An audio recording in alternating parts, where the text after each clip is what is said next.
is like, how are you qualified to be president? Because I'm good, okay? I'm so good. I know how to do it, okay? Okay. And Hillary... In einem Moment, der das gesamte Publikum in Erstaunen versetzte, betrat der Komiker Dana Carvey die Bühne und machte mehr als nur Witze. Er zog den Vorhang über die Ehe von Donald Trump auf eine Art und Weise zurück, die Melania taumeln ließ. Und ja, manche sagen, sie sei sogar hinter der Bühne zusammengebrochen. Carvey hielt sich nicht zurück und was er enthüllte, brachte das Studio zum Staunen. Ist er zu weit gegangen oder hat er einfach die Wahrheit gesagt, die sich sonst niemand zu sagen traut? Bleiben Sie dran und finden Sie es heraus. People were talking, Curtis, okay. Now, I do them very feminine, I don't know why. Well, yeah, a little bit of lotion, little bit of chapstick. Imagine him getting a manicure. Okay, just go easy. Little hands, little tiny hands. Yeah. I'm not tiny down there. Yeah. Wenn eine bekannte Figur aus Saturday Night Live Donald Trump kritisieren würde, wie würden Sie darauf reagieren? Es scheint, dass Sie eine totale Ego-Krise erleben, die sich auf einer Richterskala ausdrücken ließe. Genau das hat Dana Carvey, die Frau der Kirche, getan, als sie eine abscheuliche Imitation vorführte, die so unheimlich genau war, dass sie Schockwellen durch die vergoldeten Golfwagen in Mar-a-Lago sandte. Santos Yes. has said recently that he thinks Trump is going woke. That's his angle. I heard that because of the Disney thing. And Trump woke because he always goes at 10, right? He's just going to go at it more than anyone. I'm woke like you wouldn't believe. I'm telling you, what's happening to these trans women athletes is quite frankly a disgrace. They should be allowed to compete with the girls and get in there. But people say, no, you can't do that. People say no. Excuse me. And I don't care if they're 6'3" with their hands and feet are like giant flippers. You got to put them in the pool. They got feet like kangaroos. It looks like they're wearing jet skis when they're walking around. These are 4-footers. Push them in the pool. Put them in the pool. Betrachten Sie es als eine satirische Sicht auf Donald Trump. Das ist wirklich wahr. Das ist ein so grausamer Mensch. Sie ahmte ihn nicht nur nach, sondern zerstörte seine Seele wie ein satirischer Thanksgiving-Truthahn. Es war ein Nachahmer. Als jemand, der eine lange Geschichte der Nachahmung von George H. W. Bush zu imitieren, beschloss Carvey, sich in die Domäne von Donald Trump zu wagen.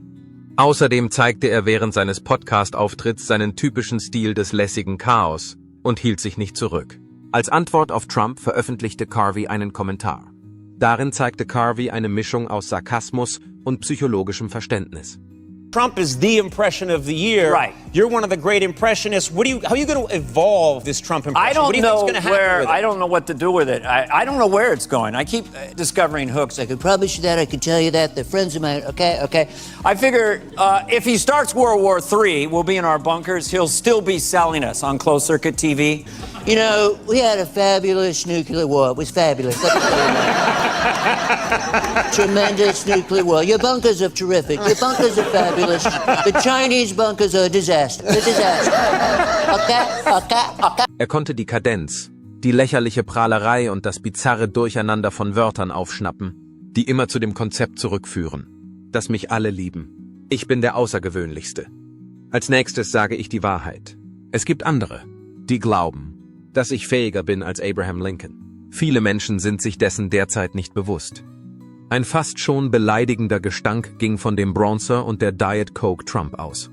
Trump, you've obviously... Everyone's doing it. Everyone's doing Trump. And the thing Right. is, you like to find the rhythm of the Yeah. guy and the little ticks The that they little have. many people, excuse me, many people, excuse me, many people, excuse me, many, you're gonna be happy, you're gonna be happy, like, you know, happy, you're gonna be, excuse me, many people, excuse me, you're gonna be happy, I know a lot of happy. It's a symphony of madness, aren't Yes. you excited? Kommentieren Sie mit 1, wenn Sie glauben, dass Dana zu weit gegangen ist. Oder mit 0, wenn er es einfach gesagt hat, wie es ist.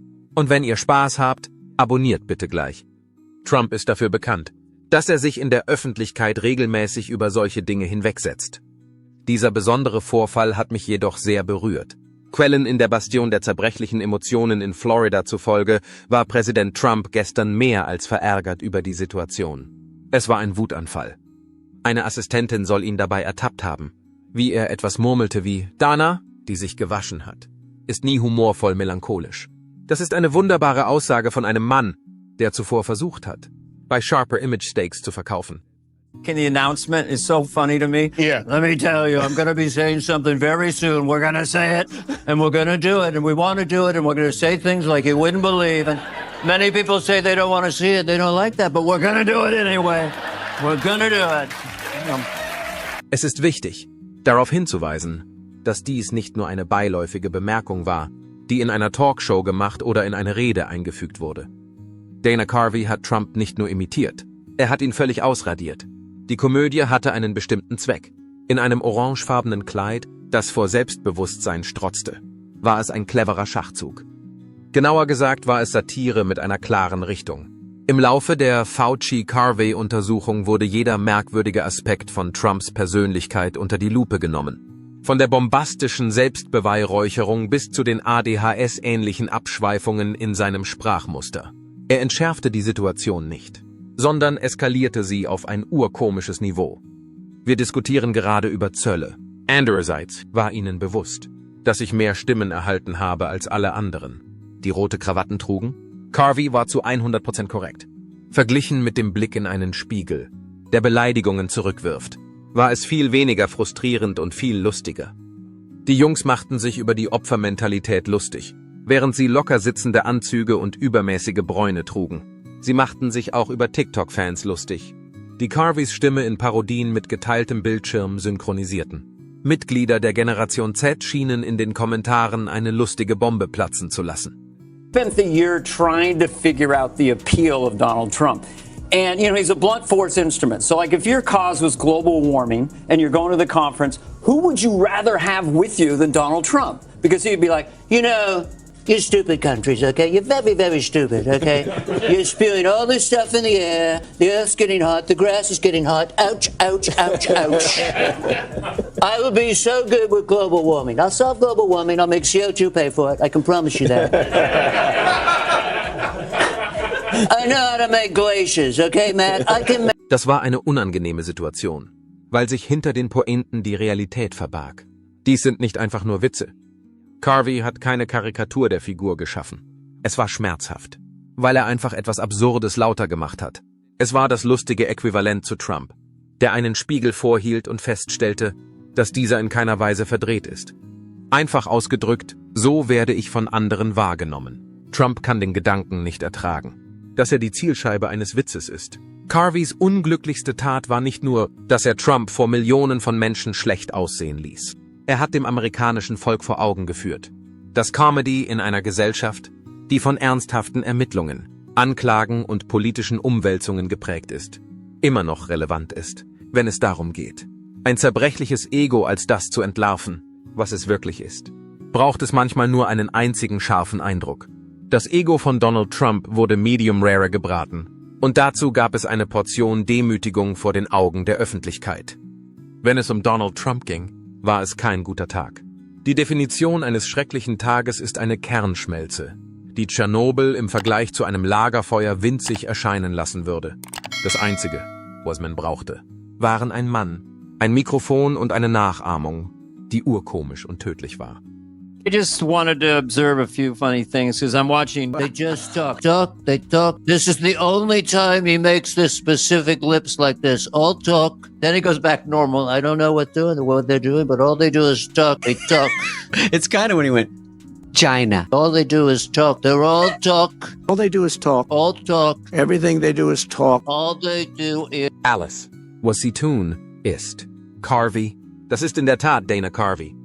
Die Aristokratie von Saturday Night Live und das menschliche Schweizer Taschenmesser der prominenten Stimmen waren in der Lage, Trumps Ego in Rekordzeit in Stücke zu reißen. Und das, ohne dass eine Vorladung, eine Anklage oder auch nur ein paar Minuten Spott nötig gewesen wären. Das war der Moment, in dem das Bräunungsspray aus den Fugen geriet. Ein urkomischer Scherz führte dazu, dass der Millionär, der die dünnste Haut hatte, plötzlich völlig abbaute. Wer glaubt, dass Trump, ein Mann, der mehr Zeit vor der Kamera verbringt als eine Kardashian auf einem Red Bull Rausch, ein dickes Fell entwickelt hat, der irrt. Der orangefarbene Kegel. Den Quellen zufolge mussten die Mitarbeiter von Mar-a-Lago die Ketchupflaschen verstecken, nachdem sie gefunden hatten. Carvey war wieder in Bestform. Er verkörperte berühmte Persönlichkeiten mit chirurgischer Genauigkeit und einem scharfsinnigen Humor. Dies war der Anfang von allem. Und es war ein scheinbar unschuldiger Anfang. Diese Ansicht war nicht von der lustigen Sorte. Carvey hingegen gab sich alle Mühe, Trump als Cartoon-Monster darzustellen, das gleichzeitig Moderator einer Gameshow, Gebrauchtwagenverkäufer und enttäuschter Vater ist. Es war, als würde man sehen, wie der Clown aus der Kindheit durchdreht und den Zirkus als schillernde Tragödie entlarvt, die von Hybris, Diät, Cola und Betrug angetrieben wird. Es war eine sehr vergleichbare Erfahrung. Frankly, let me tell you, you're going to be seeing a lot of it. That I can tell you. I mean, when you look at it and you look, it didn't work out so great for so many of these people, and you're seeing it all over the place. Many people are saying, we're not those people. We don't do that, okay?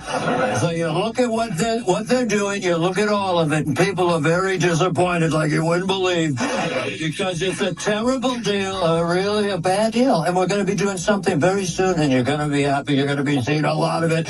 You're going to be happy like you wouldn't believe. That's Es war mehr als nur eine urkomische Vorstellung. Es war tiefgründig. Carvey. Man konnte es in sich spüren, auch wenn man lachte. Und es war eine schmerzhafte Erfahrung. Er machte sich nicht nur über Trumps Stimme lustig, sondern über viel mehr. Er machte sich nicht nur über Trumps Stimme lustig, sondern auch über die Absurdität des gesamten Auftritts, seine Grandiosität und das falsche Selbstvertrauen, das er an den Tag legte.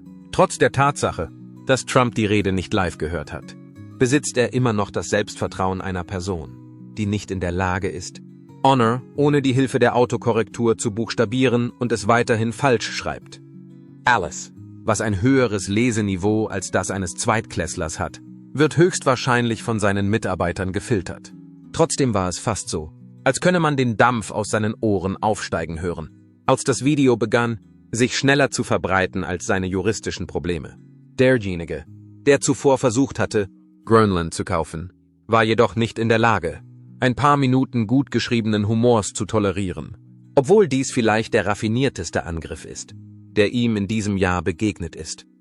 Diejenigen, die Trump nahestehen, insbesondere diejenigen, die versuchen, ihre Arbeitsplätze zu retten, behaupten, dass er es nicht gut aufgenommen hat. Carvey soll irrelevant und abgewirtschaftet gewesen sein, was bei jemandem, der eine Pressekonferenz neben einem Landschaftsbauunternehmen abhielt, überraschend ist. Die Gerüchte besagen, dass Carvey irrelevant und abgewirtschaftet war. Trumps geistreiche Antwort besteht oft aus einem unpassenden Schrei, ähnlich dem, den Siri bei einer Fehlfunktion von sich geben würde, sodass man den Grad der Raffinesse dieser Reaktion verstehen kann. Feel like you're going crazy with all the voices in your head? Yes. Yeah. No, I don't. I mean, I'm coming on to him. I mean, I'm still having fun with Trump. I did love the jokes. I mean, Trump teasing what he's going to do and he's not making the announcement is so funny to me. Yeah. Let me tell you, I'm going to be saying something very soon. We're going to say it and we're going to do it and we want to do it and we're going to say things like you wouldn't believe. And many people say they don't want to see it. They don't like that, but we're going to do it anyway. We're going to do it. He does. He has full arguments with himself. I know. I love the limit. Das Beste ist jedoch, dass Trump in der Vergangenheit immer dann die Fassung verloren hat, wenn sich Komiker über ihn lustig gemacht haben. Es ist ziemlich wahrscheinlich, dass Stephen Colbert, Alec Baldwin, Seth Meyers und sogar dem jungen Mann, der sich in dem TikTok-Video über Trumps Tanztalent lustig gemacht hat, eine Unterlassungsanordnung erteilt wurde. Es ist ein Prozess, der sich wie ein Uhrwerk wiederholt. Wann immer man etwas über Trump sagt, das grausam ist und andere Leute zum Kichern bringt, bereiten sie sich auf den explosivsten Ausbruch des Jahrhunderts vor, um die Situation noch zu verschlimmern. Bemühte sich Carvey nicht einmal darum, das Ziel zu erreichen. Er erwähnte weder die 4 Anklagen, noch das Schweigegeld, noch die geheimen Papiere, die neben den Golftrophäen gefunden wurden. Er erwähnte nichts von alledem. Einfach so hat er den Tonfall, die Kadenz und die lächerliche Selbstherrlichkeit wiedergegeben, die einen ehemaligen Präsidenten in gewisser Weise auszeichnen. Aber jetzt kommt der Punkt, der alles noch köstlicher macht, als es ohnehin schon ist. Es ist nicht Dana Carveys Stil, politisches Hickhack zu betreiben. Es stimmt nicht, dass er ein Kämpfer für eine politische Partei ist. Als Komödiant ist er das, da sein ganzes Markenzeichen darin besteht, sich über jeden lustig zu machen, sagt die Tatsache, dass er sich wegen eines einzigen trivialen Standpunkts das Herz gebrochen hat. Viel mehr über Trump als über Carvey aus. Trump's there, he's got the tie, and then Elon is up there talking, right? And I don't really do it yet, but I'm working on it. We gotta go to malls. We're going to malls. Because we can't say, we gotta go to malls. This will be really cool, okay? And then, they're good. And then they say, President Trump, and Trump goes, what he said. What he said, he's a smart cookie, he's a tough cookie, he's a cookie monster. This one, he's smart, everybody talks about it. He's like a ship so high, excuse me, everybody. Da der Eindruck an sich nicht das war, was Trump schließlich zu Fall brachte, konzentrieren sich seitdem alle auf diesen Eindruck. Das lag an der Genauigkeit. In der Tat, es war zu nahe an der Realität. Die Karikatur war so realistisch und symbolisch für Trumps Eigenheiten im wirklichen Leben, dass es sich anfühlte, als würde man in einen Spiegel von der Größe des Funhouse blicken. Die Karikatur war bemerkenswert genau. Die Genauigkeit dieses Spiegels war bemerkenswert. Sie machte die Realität noch deutlicher. Dieser Mann behauptet weiterhin, dass er eine Wahl gewonnen hat, die er nicht gewonnen hat. Er glaubt, dass Windmühlen die Ursache für Krebs sind. Und er hat ursprünglich vorgeschlagen, dass die Menschen Bleichmittel injizieren, um Krankheiten zu bekämpfen. Obwohl er mehr Immobilien besitzt als Monopoly, hat er zweifellos den Eindruck, dass er das am meisten verfolgte Individuum auf dem ganzen Globus ist. Weil es die Absurdität noch verschlimmert, ist dies das Beleidigendste, was Trump passieren konnte. Aus dem einfachen Grund, dass wir, seien wir ehrlich, Dana Carvey dringend brauchen. Nach Jahren des politischen Wahnsinns, der Skandale und der Lügen, mit denen man eine ganze Präsidentenbibliothek füllen könnte, ist die Vorstellung, dass der Präsident eine Fiktion ist, völlig diskreditiert worden. In dieser Übergangszeit wurde die amerikanische Bevölkerung mit dem versorgt, was sie dringend brauchte. Dies ist eine rechtzeitige Erinnerung daran, dass Satire nicht nur lebendig ist und gedeiht, sondern auch weiterhin die effektivste Methode ist, um einer Reality-Show oder einer verrückt gewordenen Verwaltung einen Sinn zu geben. Es war nicht nötig, dass ich dieses witzige Rasiermesser hatte, um das Getöse zu durchschneiden und den Irrsinn zu entlarven, der unter euch liegt. Aufgrund unseres Bedürfnisses nach Eindrücken hat die Gesellschaft einen Trend zur Verzerrung der Wahrheit entwickelt. Und diese Bewegung wird von fehlgeleiteten Motiven angetrieben. Wir brauchten das Selbstvertrauen, um uns zu fragen, hey, was ist, wenn der Kaiser in Wirklichkeit nur ein Typ mit schlechten Haaren und noch schlechteren Ideen ist? Dana Carvey gab uns den Mut, nach dieser Möglichkeit zu fragen. Und er tat es, ohne auf Gift zurückzugreifen. Sein Humor war großartig. Er brauchte nicht zu schreien, zu kreischen oder jemanden zu beleidigen. Er brauchte ihm nur einen lustigen Spiegel vorzuhalten. Und schon sprach das Bild von Trump zu ihm. Es ist also nicht nur lustig, wenn jemand wie Trump sich selbst mit den Augen einer brillanten Imitation betrachtet, sondern auch ziemlich unterhaltsam. Das ist in der Tat eine traurige Situation. Die Tatsache, dass ein einziger Witz ausreichte, um seine vergoldete Traumwelt in ihren Grundfesten zu erschüttern, hat Donald Trump völlig aus dem Konzept gebracht. Dana Carvey hat nicht nur gewirkt, sondern zweifelsohne einen humoristischen Marschflugkörper mitten in ein Ego geschossen, das nach Deflation schreit. Er lächelt irgendwo vor sich hin, weil er sich dieser Tatsache bewusst ist. Die Tatsache, dass er nicht einmal geschwitzt hat, ist das Schönste an ihm. Trump hat ihn so schnell zu Boden gebracht, dass er einfach weg war. In diesem speziellen Fall war es kein anderer als Dana Carvey. Das ist derselbe Dana Carvey, der während der Live-Sendung von A Bit So Savage Donald Trump in Grund und Boden gerissen hat. Der Secret Service war daraufhin gezwungen, seine Feuerlöscher zu überprüfen. Darüber hinaus machte er sich über das Sternchen lustig, das Trump hatte. Er zielte speziell auf das Sternchen im Zusammenhang mit der Ehe ab, nicht die Politik, die er verfolgt. Das war nicht seine Art der Führung. Sie betraf seine gesamte Ehe. Und es hat den Anschein, dass Donald J. Trump beschlossen hat, auf diesem Hügel seine letzte Ehre zu erweisen. Das ist notwendig, um sich auf den nächsten Ausbruch vorzubereiten. Wir planen, den nächsten Beitrag in den sozialen Medien in Großbuchstaben zu schreiben und mit konspirativem Glitzer zu verzieren. Bitte seien Sie darauf vorbereitet. Wir wissen, dass dies nicht das letzte Mal sein wird, dass Trump geröstet wird. Aber es könnte das Beste sein. Berichten zufolge stürzte sich Trump sofort wütend auf einen Fernseher, drohte mit einem Verbot von Impressionen und ordnete an, dass jemand die Identität dieser Dana Lady herausfinden solle. Die Bewegung ist ein Klassiker. Hast du vergessen, dass Saturday Night Live existiert? Bruder, hattest du den Eindruck, dass Komiker einfach aufhören würden, sich über dich lustig zu machen, nachdem du das Büro verlassen hast? Währenddessen saß Dana Carvey vermutlich hinter der Bühne, trank Tee und dachte sich, ich habe gerade einen ehemaligen Präsidenten härter geröstet als George W. Bush im nationalen Fernsehen geröstet habe. Und dabei bin ich nicht einmal ins Schwitzen gekommen. Jetzt sind Sie an der Reihe zu sprechen. Was ist Ihre Lieblingsdarstellung von Carvey, die Sie je gesehen haben? Meinen Sie diesen frisch gebratenen Braten, der vor Ironie strotzt? Ist es möglich, dass sein berühmter George H. W. Bush weiterhin die Krone trägt wie ein Paar Schuhe, das ausgedient hat? Ist es wirklich möglich, dass Trump weiß, wie Witze erzählt werden sollten? Oder glaubt er, dass Satire eine Art Komplott mit dem tiefen Staat ist, das von der großen Comedy-Marke unterstützt wird? Weil er sich so verhält, als ob er persönlich von den Illuminaten ins Visier genommen wird. Wann immer jemand ihn nachahmt, wird er immer nachgeahmt. Die Realität sieht jedoch folgendermaßen aus. Eindrücke sind nicht etwas, das Trump verachtet, weil sie grausam sind. Er verachtet Eindrücke, weil sie als Sternchen dargestellt werden. Dies ist das richtige Sternchen für die Verwendung. Dana Carvey brauchte weniger als 5 Minuten, um die gesamte Persönlichkeit von Donald Trump zu enthüllen. Und er hat mehr getan, als nur seine Stimme zu imitieren. Er ist ein Mann, der lauter spricht, als er denkt, mehr schreit, als zuhört und aus irgendeinem Grund weiterhin glaubt, dass er die Elektrizität erfunden hat, obwohl er das nicht getan hat. Kommt Melania an ihre Grenzen? Hat Dana Carvey nur das gesagt, was alle anderen dachten? Oder hat er eine gefährliche Grenze überschritten?